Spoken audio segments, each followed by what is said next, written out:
They told her she couldn't afford anything in the store. But they didn't know she'd walked in wearing confidence, not a price tag.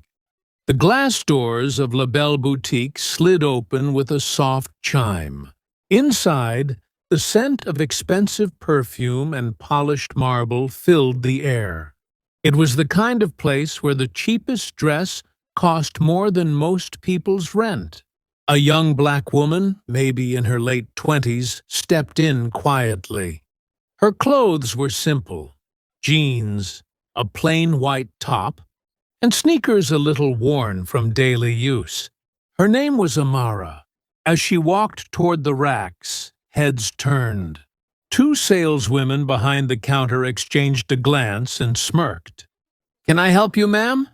one of them asked, her voice dripping with fake sweetness. Amara smiled politely. "Yes, I saw a red evening gown in your window display. Could I try it on?" The other clerk laughed under her breath. "That one's from the diamond edition, ma'am. It's not really affordable." Amara's smile faded just a little. "That's okay. I'd still like to see it." The first clerk folded her arms. "We actually require appointments for high-end pieces. Maybe you'd be more comfortable at our outlet store down the street." A few customers nearby chuckled. Amara looked around. Every gaze told her she didn't belong.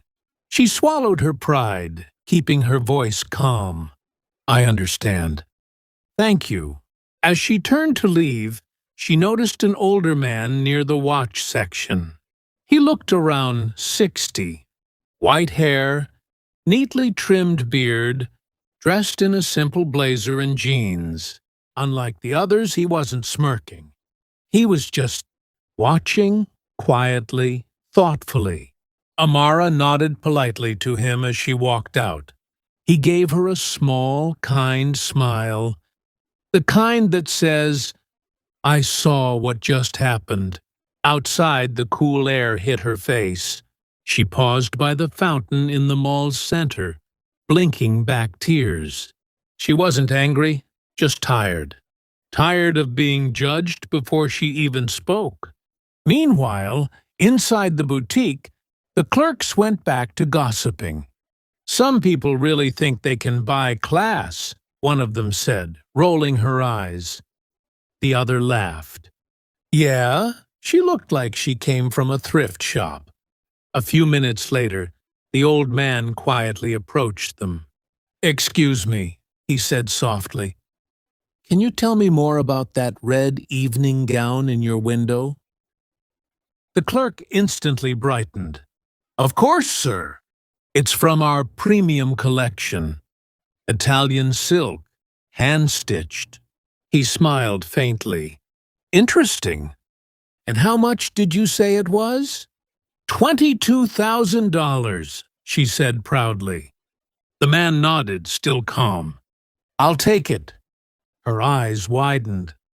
"You will?" "Yes," he said. "But please wrap it up. I'll have someone come pick it up shortly." She grinned. "Absolutely, sir. Will this be for your wife?" He paused.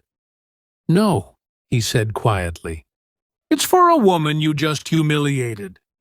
The clerk blinked, confused. I'm sorry?" The man looked her dead in the eyes and said, "You will be." He turned and walked out of the boutique, leaving the staff speechless.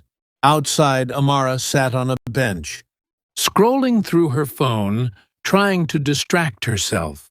Suddenly, she noticed the same man walking toward her, holding the very gown she'd asked to see. He stopped in front of her and said with a kind smile, "You dropped something, your dignity. Luckily, I picked it up for you." Amara looked up, stunned. "Sir, He raised a hand gently. "Don't thank me yet. There's something they need to learn inside that store." And before she could say another word, he signaled to two security officers nearby. Amara stood, confused but curious, as they all walked back toward the boutique, where every employee's laughter was about to fade. The heavy glass doors of La Belle Boutique opened again. The same soft chime, but this time silence followed. Everyone inside turned. The black woman they had mocked just 15 minutes ago was back, and she wasn't alone. Walking beside her was the old man from earlier, his calm steps echoing against the marble floor. Behind them, 2 security officers followed silently. The clerk who'd laughed the loudest straightened her posture, suddenly nervous. Sir, welcome back. I didn't expect you." The old man interrupted her softly. "I'm sure you didn't." He guided Amara to the center of the boutique. "Miss Amara, you said you liked the red evening gown, right?" She nodded slowly, still confused. "Yes, but I don't think—" He gestured to the clerk. "Bring it out." The woman hesitated. "Sir, I'm not sure—" His tone hardened just slightly. "Bring it, now." Within seconds, the clerk hurried to the back, returning with the expensive gown. It shimmered under the lights. The same gown. Amara had been told she couldn't afford. The old man looked at Amara and said calmly, "You'll try it on." "Please." Amara looked stunned. "Sir, this isn't necessary." "It is," he said gently. "Not for you. For them." The room grew quiet. The clerks exchanged nervous glances as Amara, with shaky hands, took the dress and went into the fitting room. While she was gone, one of the clerks whispered, "Who is this man?" Her colleague shrugged. "I think he's just one of those rich customers who loves drama." But the man heard them. He turned slowly and said, "You're half right." Moments later, the door opened. Amara stepped out wearing the gown. It fit her perfectly, elegant, graceful, radiant. The same people who had mocked her now stood speechless. The old man smiled. "You see," he said softly, "sometimes value doesn't need a price tag." He turned to the clerks. "Do you know what hurts more than being poor? Being ignorant in public." One of them stammered, "Sir, we didn't mean to offend her." "Oh, you meant it," he said quietly. "You just didn't think anyone important was watching." A tense silence filled the room.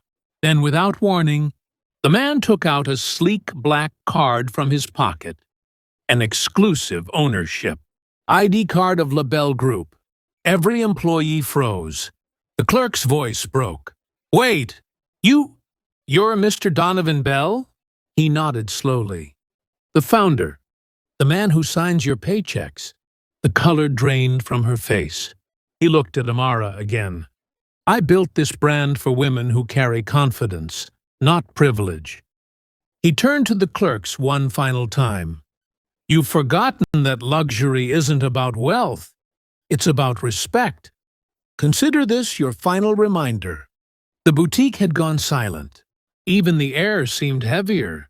Mr. Donovan Bell stood firm, his expression calm but cold. The clerk's eyes filled with panic. "Sir, please, it was a misunderstanding. I didn't recognize her." "Exactly," Donovan said. "You didn't even try."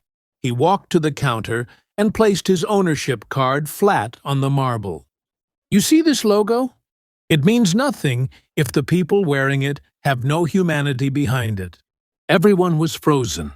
Customers had stopped shopping, some even pulling out their phones to record what was happening. Donovan looked around and raised his voice slightly. "Ladies and gentlemen, this is what happens when arrogance walks into a luxury store before kindness does." Gasps filled the room. He turned to Amara. "Miss Amara, I owe you an apology. Not just as the owner, but as a human being who believes class starts with character." She blinked, speechless. "You don't owe me anything, sir." "I'm just surprised." He smiled gently. "No, you're not. You're proof that grace doesn't need a designer label." The clerk was nearly in tears now. "Please, sir, I'll do anything to keep my job." Donovan's eyes softened, but only slightly. Then start by learning to see people for who they are, not for what they wear. Because next time, it might not be me watching. It might be karma. He turned to security. Escort her out, politely. As they led the stunned clerk away, the crowd clapped quietly, not for drama, but for justice. Donovan handed Amara a small black box. Inside was a gold card. She frowned. "What's this?" He smiled. "A lifetime membership. You can walk into any La Belle boutique, anywhere in the world, and never be questioned again." Amara smiled softly, tears glistening in her eyes. "Thank you, sir, for reminding them, and me, what real worth means." He nodded. "No, Amara. Thank you for reminding me why I started this brand." As she walked out of the store, the camera panned to the store window, where her reflection in the red gown shimmered next to the words etched in gold. "True luxury is treating everyone with dignity." A ending line for narration, Satudihain, Satuitu, Saturbidi outro. If this story touched your heart, leave a comment saying, "Respect has no price tag." And don't forget to like, subscribe, and share, because somewhere, someone still needs this reminder. The crowd outside La Belle Boutique had doubled. Shoppers whispered, security stood by, and camera phones were still raised. But inside, the chaos had faded, replaced by something heavier. Silence. Mr. Donovan Bell stood near the display window, his reflection faintly visible beside the golden logo of his brand. Amara stood a few feet away, still wearing the red gown, her eyes filled with a mix of disbelief and quiet strength. He finally spoke, his voice calm yet firm, the kind that carried both authority and wisdom. "Do you know why I built this empire, Amara?" She shook her head gently. He continued, "It wasn't because I loved fashion. It was because I loved the way people felt when they wore something that made them proud. I wanted to build a place where every woman, rich or poor, famous or forgotten, could feel seen." He turned toward the remaining employees. "But somewhere along the way, we forgot. We started selling fabric instead of feeling, labels instead of love." The manager, who had been silently watching, swallowed hard. "Sir, I promise, we'll fix this." Donovan sighed. "You can't fix a heart with a policy. You fix it with people." He looked back at Amara. "You walked in here hoping for kindness. You were met with judgment. And yet, you didn't fight back. You didn't shout. You showed restraint. And that's something even money can't buy." A tear slipped down her cheek. "I've learned that silence sometimes speaks louder than anger." Donovan smiled faintly. "That's the lesson I wish my employees understood." He turned to the audience, the customers, the onlookers, the staff. His voice grew stronger, echoing across the store. "Listen carefully. The way you treat someone, when you think they're powerless, defines who you really are. Not your job title, not your clothes, not your car. Your character." The room fell completely silent. Even the background music had faded. He walked up to Amara, gently taking her hand. "From today, I want you to join my personal foundation, Bell Hearts. We work for women who face discrimination in luxury spaces. You'll lead it." Amara gasped softly. "Sir, I don't know what to say." "Say you'll help me rebuild what this brand was supposed to stand for." She nodded, overwhelmed. "I will." The billionaire smiled, a genuine, proud smile, and turned back to the staff. "As for all of you, remember this day. Because this was not just a story about fashion. This was a mirror. And sometimes the richest thing you can wear is kindness." With that, he escorted Amara out of the boutique. The crowd parted silently, some clapping softly, others wiping tears. As the door closed behind them, the red gown shimmered under the evening light, and the store's reflection showed both of them walking side by side. The billionaire and the woman he'd once watched being humiliated. A soft voiceover concluded the story. Respect is not a luxury. It's the foundation of every great brand, every great business, and every great human being. The camera slowly zoomed out, showing the golden logo of La Belle, boutique fading into the night city skyline, replaced by one simple line: value people, not appearances. Or if this story moved you, comment, humanity is the real luxury. Don't forget to like, subscribe, and share, because every share reminds someone that no price tag defines respect.